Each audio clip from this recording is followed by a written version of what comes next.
नमस्कार है दोस्तों, छत्तीसगढ़ न्यूज अपडेट में तो आइए जानते हैं आज की प्रमुख बड़ी खबरों को फटाफट। तो वीडियो में अंत तक बने रहना दोस्तों। तो पहली बड़ी खबर है महानदी नाव हादसा, अब तक 7 शव निकाले गए।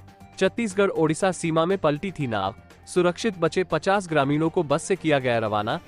छत्तीसगढ़ के रायगढ़ जिले की सीमा से लगे ओडिशा के रेंगाली थाना क्षेत्र के शरधा महानदी घाट पर नाव पलटने से 7 लोगों की मौत हुई है, जबकि एक लापता की तलाश की जा रही है।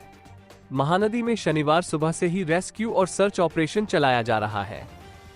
राधिका निषाद नाम की महिला का शव कल ही बरामद हो गया था। गोताखोरों के साथ भुवनेश्वर से पहुंचे स्कूबा डाइवर्स की टीम खोजबीन में जुटी हुई है। इस बीच सुबह करीब 8:20 पर 7 साल के पीकू राठिया निवासी अंजोरीपाली ब्लॉक खरसिया का शव बरामद किया गया है। इसके बाद गोताखोरों ने 2 शव और निकाले, जिनमें एक महिला राधिका राठिया और एक बच्चे नवीन राठिया का भी शव मिला है। इसके अलावा लक्ष्मी राठिया, कुणाल राठिया, तेरसबाई राठिया के शव भी मिल गए हैं। रेस्क्यू टीम ने नदी से अब तक 7 शव बरामद कर लिए हैं। वहीं एक लापता घसनीन की तलाशी के लिए सर्चिंग अभियान चलाया जा रहा है। वहीं सुरक्षित बचे 50 ग्रामीणों को बस से उनके गांव रवाना किया गया है। कोतरलिया के पूर्व सरपंच मिनकेतन प्रधान ने बताया कि रायगढ़ के ग्राम कोतरलिया निवासी गंगाराम लोहर के घर खरसिया से करीब 50 लोग आए थे, जहां से सभी लोग पिकअप, मार्शल और कार से शरधा पत्थरसेनी मंदिर में पूजा करने जा रहे थे। ये हादसा ओडिशा के पचगांव के आगे नदी पार करने के दौरान हुआ। करीब 60 लोगों से भरी नाव अचानक पलट गई, जिससे अफरा तफरा मच गई। तैरकर अधिकतर लोग बाहर आ गए। एक महिला राधिका निषाद का शव शुक्रवार को बरामद हो गया था। घटना की जानकारी मिलते ही ओडिशा पुलिस के अलावा रायगढ़ जिले की पुलिस टीम मौके पर पहुंची। गोताखोरों की मदद से लापता लोगों को ढूंढने की कोशिश की गई, लेकिन रात होने पर ऑपरेशन रोक दिया गया। सुबह होने के बाद शनिवार को फिर सर्च ऑपरेशन चलाया गया। नाव हादसे में सुरक्षित बचाए गए 50 लोगों को बस से वापस उनके गांव रवाना कर दिया गया है। कलेक्टर कार्तिकेय गोयल, एसपी दिव्यांग पटेल और जिला पंचायत सीईओ जितेंद्र यादव ने ग्रामीणों से बातचीत की और उनका हाल चाल जाना। ग्रामीणों के साथ खरसिया तहसीलदार और प्रशासन की टीम भी जा रही है। बस से रवाना किए ग्रामीणों में 43 अंजोरीपाली और 7 कोतरलिया के रहने वाले हैं। कलेक्टर कार्तिकेय गोयल ने अधिकारियों को प्रभावितों के गांव में मेडिकल टीम तैनात रखने के निर्देश दिए हैं। जैसे ही ये लोग गांव पहुंचेंगे, वहां इनका स्वास्थ्य परीक्षण कराया जाएगा। साथ ही अगली बड़ी खबर सामने आई है। 25 अप्रैल को नक्सलियों का कांकेर नारायणपुर मानपुर बंद। लीडर बोले हमारे 29 साथियों को मारा, इसकी जिम्मेदार भाजपा, अब उनके एक नेता को देंगे सजा। कांकेर जिले में 16 अप्रैल को हुई मुठभेड़ में 15 महिला समेत कुल 29 नक्सली मारे गए। अब नक्सल संगठन ने सभी की मौत का जिम्मेदार भाजपा सरकार को बताया है।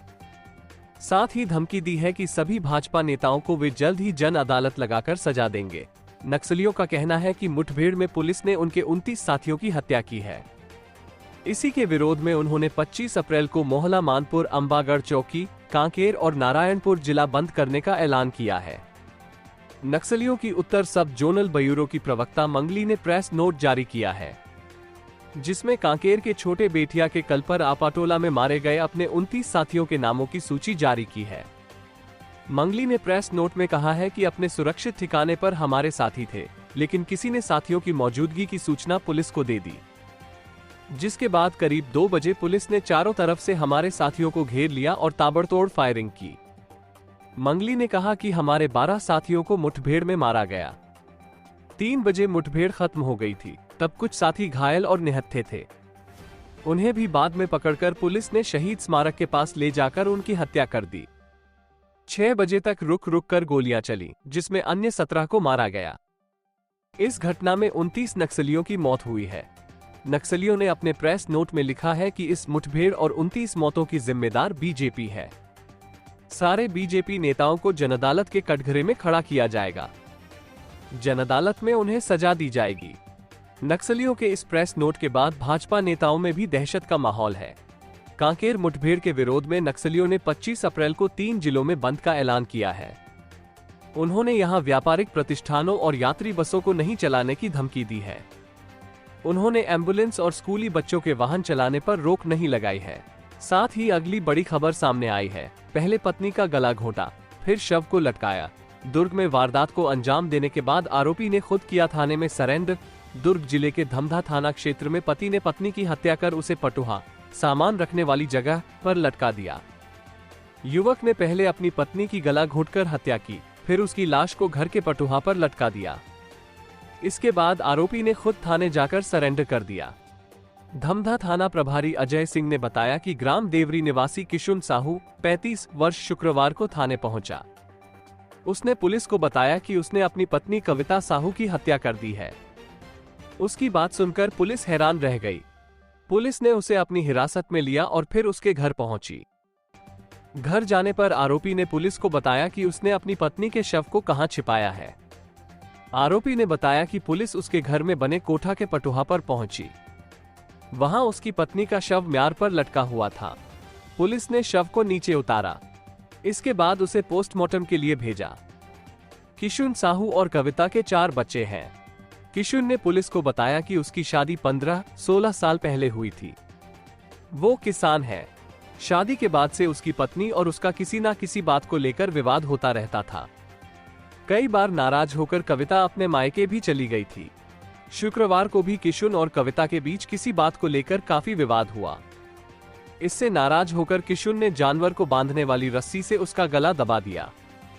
जब उसकी मौत हो गई तो उसके शव को लकड़ी के म्यार से लटका दिया और खुद थाने जाकर सरेंडर कर दिया। फिलहाल आरोपी को कोर्ट के आदेश से न्यायिक हिरासत में जेल भेज दिया गया है। साथ ही अगली बड़ी खबर सामने आई है। गैंगरेप का केस जांच में निकला झूठा। सरगुजा में नशे में धुत थी शादीशुदा महिला। नशा उतरा तो बोली मेरे साथ कुछ नहीं हुआ। सरगुजा जिले के मणिपुर थाना क्षेत्र में शनिवार सुबह नशे में धुत एक शादीशुदा महिला से गैंगरेप की शिकायत मिली। उसने बताया कि 2 लोगों ने दुष्कर्म किया है, लेकिन पुलिस पूछताछ और मेडिकल जांच में मामला झूठा निकला। जानकारी के मुताबिक जशपुर के बगीचा थाना क्षेत्र से दंपति काम की तलाश में अंबिकापुर आए थे। मणिपुर थाना क्षेत्र में वे भिठीकला में रुके थे। शनिवार सुबह दंपति नशे की हालत में थे। सुबह नशे में धुत विवाहिता 20 वर्ष हॉस्पिटल पहुंची और कहा कि उसके साथ गैंगरेप हुआ है। इसकी सूचना तत्काल मणिपुर पुलिस को दी गई। महिला को मेडिकल कॉलेज हॉस्पिटल में एडमिट कर लिया गया। मणिपुर पुलिस ने शिकायत पर मामले की जांच की। वरिष्ठ पुलिस अधिकारी भी सक्रिय हो गए।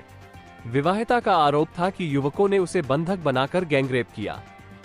ज्यादा नशे की हालत में होने के कारण वो कुछ स्पष्ट नहीं बता पा रही थी। कई घंटों बाद जब उसका नशा कम हुआ तो पूछताछ में पता चला कि ऐसी कोई घटना हुई ही नहीं है।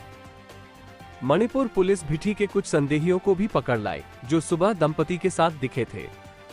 पुलिस ने जब उन्हें विवाहिता के सामने खड़ा किया तो विवाहिता ने कहा कि इन्होंने कुछ नहीं किया है।